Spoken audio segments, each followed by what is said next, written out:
सियार और ढोल की कहानी। दोस्तों, इस कहानी में जीवन की सबसे बड़ी सीख मिलती है। इस कहानी को अंत तक जरूर सुने।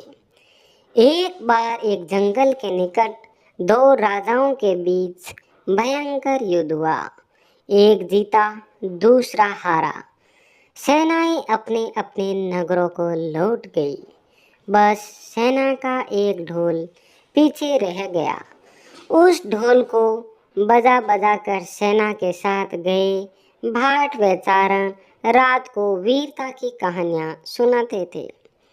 युद्ध के बाद एक दिन भयंकर आंधी आई।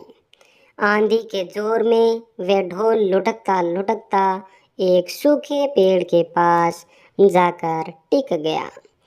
उस पेड़ की सूखी टहनियाँ ढोल से इस तरह सट गई थी कि तेज हवा चलते ही ढोल पर टकरा जाती थी और ढमाढम ढमाढम की गुंजायमान आवाज होती थी। एक सियार उस क्षेत्र में घूमता था। उसने ढोल की आवाज सुनी। वह बड़ा भयभीत हुआ। ऐसी अजीब आवाज बोलते पहले उसने किसी जानवर को नहीं सुना था। वह सोचने लगा कि यह कैसा जानवर है जो ऐसी जोरदार बोली बोलता है, डमाडम डमाडम।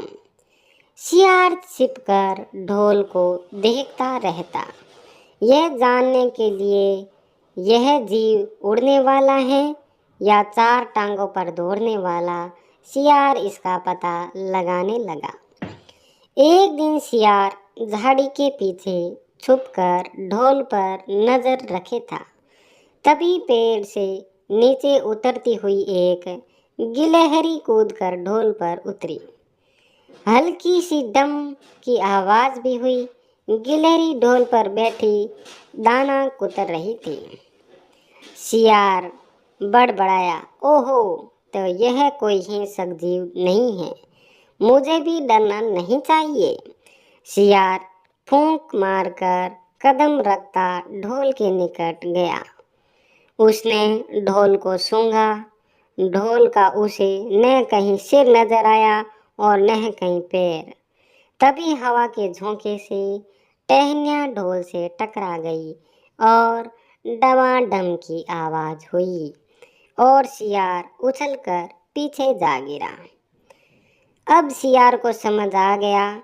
सियार उठने की कोशिश करता हुआ बोला, यह तो बाहर का खोल है, जीव इस ढोल के अंदर है। आवाज बता रही है कि जो कोई जीव इस खोल के भीतर रहता है वह मोटा ताजा होना चाहिए, चर्बी से भरा होना चाहिए। तभी से वह डम डम की आवाज बोलता है। अपनी नांद में घुसते ही सियार बोला, ओ सियारी, दावत खाने के लिए तैयार हो जा। एक मोटे ताजे शिकार का पता लगाकर आया हूँ। सियारी पूछने लगी, तुम उसे मारकर क्यों नहीं लाए? सियार ने उसे झिड़की दी, क्योंकि मैं तेरी तरह मूर्ख नहीं हूँ। वह एक खोल के भीतर छिपा बैठा है। खोल ऐसा है कि उसमें दो तरफ सूखी चमड़ी के दरवाजे हैं। मैं एक तरफ से हाथ डाल उसे पकड़ने की कोशिश करता तो वह दूसरे दरवाजे से भागने जाता। वह सियारनी को समझाता है ढोल के बारे में। सियार। चांद निकलने पर दोनों ढोल की ओर चल पड़े। जब वे निकट पहुंच ही रहे थे कि फिर हवा से टहनियाँ ढोल पर टकराई और डमाडम डमाडम की आवाज निकली। सियार सियारी के कान में बोला, सुनी उसकी आवाज, जरा सोच, जिसकी आवाज ऐसी गहरी है वह खुद कितना मोटा ताजा होगा। दोनों ढोल को सीधा कर उसके दोनों ओर बैठने लगे और दांतों से ढोल के दोनों चमड़ी वाले भाग के किनारे फाड़ने लगे। जैसे ही चमड़ियाँ फटने लगी, सियार बोला, होशियार रहना सियारनी, एक साथ हाथ अंदर डाल शिकार को दबोचना है। दोनों